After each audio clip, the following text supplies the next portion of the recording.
Anome folo andro ny Premier Ministre lehiben'ny gouvernemanta ireo fikambanana mpitolona izay nizaida rehetra mba analana ireo firongon-drajoelona ao anatin'ny ministera rehetra sy departementam-panjakana satria avy amin'izy ireo no mahatonga izao savorovory eto amin'ny firenena izao eo koa ny tsy fandriam-pahalemana. Iarahantsika mahita, iarahantsika mahalala ny situation misy eto amin'ny firenena ankehitriny.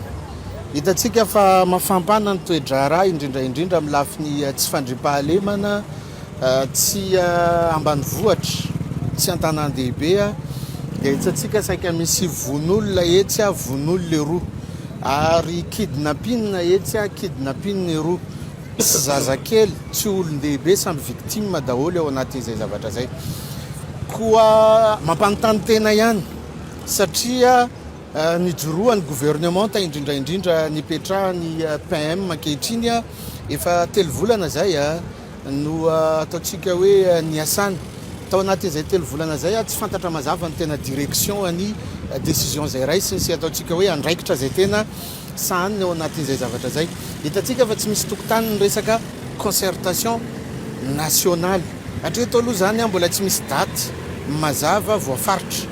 Ary iarahantsika mahita koa, iarahantsika mahalala koa fa ny inona ty tsy fandriam-pahalemana zay saika nirongatra tato ato. Dia ohatran'ny mampanontany tena hoe inona marina ny tena mission an'ilay PM. Hatreto aloha zany indrindra ny firongona zay hitantsika, iarahantsika mahita fa mbola manana maimizy goavana ao anatin'ny fitondrana eo. Matoa zao ny situation misy eto Madagasikara, matoa mirongatra karazana tsy fandriam-pahalemana sy fanakorotanana rehetra io dia satria mbola manana maimizy lehibe ao anatin'ny fitondrana any amin'ny departementa na ministera rehetrarehetra any reo firongony reo. Ka eto zahay isy noetsika ary apetraka anay zay zavatra zay hoe mitodika makany amin'ny PM zahay, omena herinandro ianao tompoko, herinandro omena ianao, andraisanao andraikitra manoloana an'ireo teboka anankitelo reo, manoloana an'ireo teboka rehetrarehetra reo.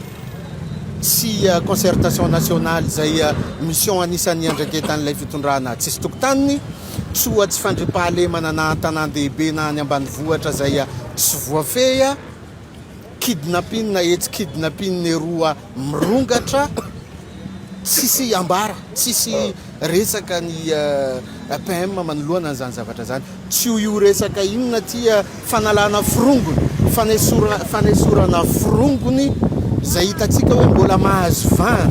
Takinay ao anatin'io herinandro ny fanesorana ny firongony rehetrarehetra any anatin'ny departementa na ministera rehetrarehetra any. Herinandro nomenay an'ny PM analany an'izay zavatra zay, anesorana, andraisany fanapahan-kevitra goavana, anesorana ny firongony.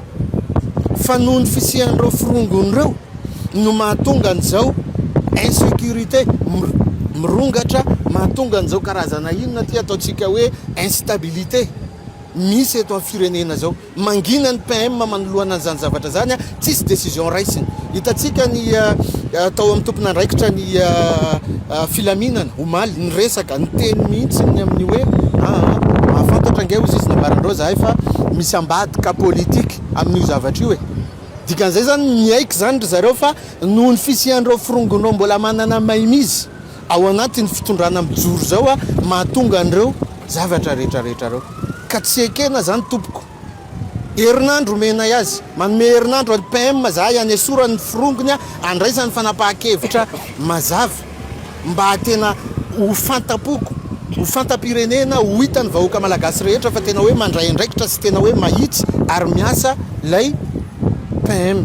Miantso ny ministra ny tanora sy ny fanatanjahantena ihany koa ireto fikambanana mpitolona izay nizaida ireto mba handray andraikitra manoloana ny ankehitrana trano izay atao amin'ny fikonan-doha an'ireo tanora. Nambaran'izy ireo fa mbola firongon-drajoelona no mahazo vahana amin'ny fikarakarana ny fikonan-dohan'ny tanora.